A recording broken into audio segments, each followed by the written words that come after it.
Hey guys, Seafood Les Clements, Black Dragon Kung Fu. Thanks for watching.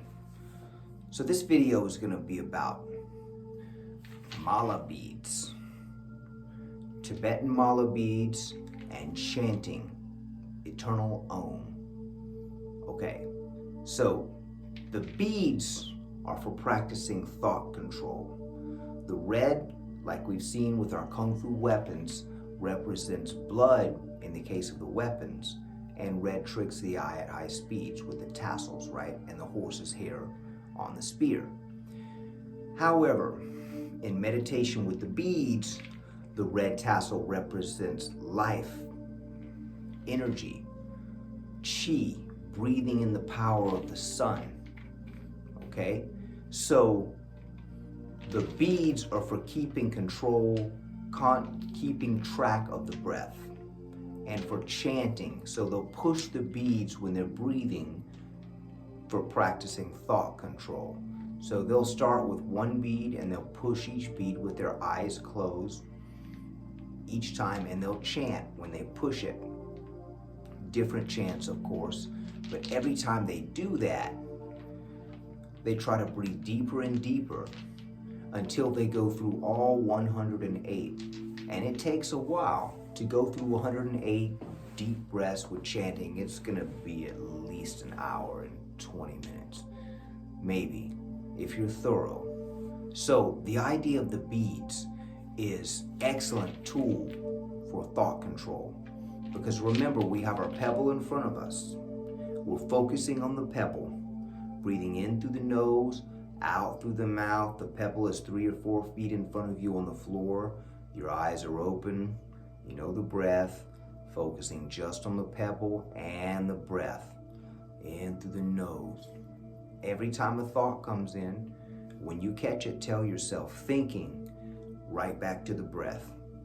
The more you focus on this breath, the more still your mind will become. And that's what we're doing, is we're trying to train a very still mind, keeping the chi low so that the chi doesn't get too high. Okay, so stillness is very important through the breathing. So focusing on the breath tells a story of the whole life. It's with us when we're born, the second we come out of the womb. It's with us the second we die. So the breath is like a library. And if we have the wisdom to study it, we come to know ourselves. So breathing in deeply. So the beads, they would go through all 108, breathing, practicing thought control, and chanting. Which brings me to the chanting subject, next subject. Okay, so the eternal Om chant is about opening the pineal gland, or the third eye.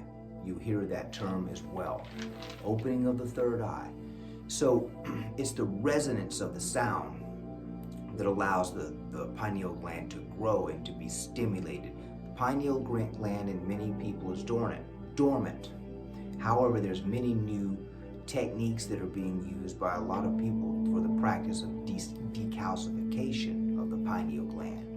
You can Google that and find a ton of information. So, keeping in mind the chant, the Om chant, you're gonna feel it right here, because this corresponds to the third eye, eternal Om. So it's an O followed by an M. So for O as in Oliver, M as in Michael. So Om with an N as in Nicholas on the end, which is a little bit more silent. So it would sound like this.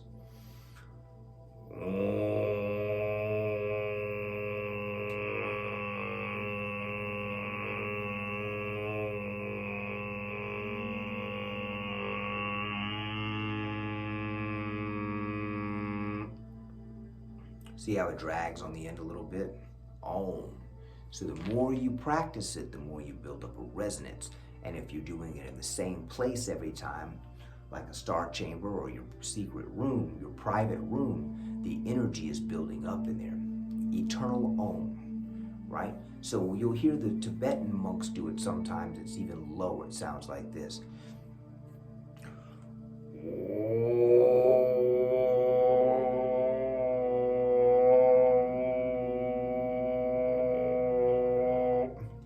drags for a really long time. They'll have cymbals and all kinds of other stuff in the background, right?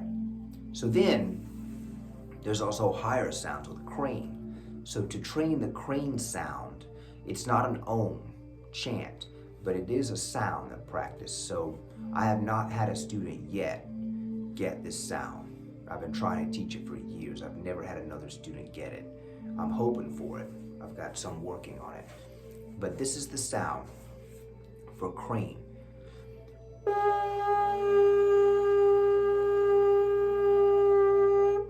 Now, very annoying. It's not a whistle, it's not a hum, it's somewhere in between, but it takes a steady type of stimulation from the back of the throat, but it's very high sound. Now, this cultivates the spirit of crane. Do you know that cranes can repel their opponent just with sound? Because they can do a very high vibrational sound that's ear-piercing. It goes right through a person, kind of like an air horn. So the sound is annoying. It's made to be that way. But for the cranes that are doing it, it's very soothing if you're on the vibration, right? So the crane was very good at driving an opponent mad with the air element, with a sound that was noise distraction. So in some of the ancient texts that I've been reading, it talks about how the crane masters would band together. So whenever a new challenger of another style will come to attack a white crane master, there would be scores of white crane masters there, and they would make that sound, something similar, that really high-pitched sound. Now, a white crane master can take a wine glass and make that high-pitched sound and shatter the glass without touching it. Now, this is not any big secret to any opera singer. Some of these women that can get really high pitch, they can do that too. They can shatter a glass. It takes a very special technique, but if you can shatter a glass, you can shatter an opponent's concentration. That's a high level, tall order, but a wonderful skill to have in your arsenal if you could really make that sound just right. It's very disrupting, distractive, and likely an opponent may even just run, just because it's super annoying. So anyway, that's just a basic little segment on the beads, eternal om, and the crane chant. So if you found this video helpful, click the like button. Even better if you can subscribe. All right, Seafood Les Clements out.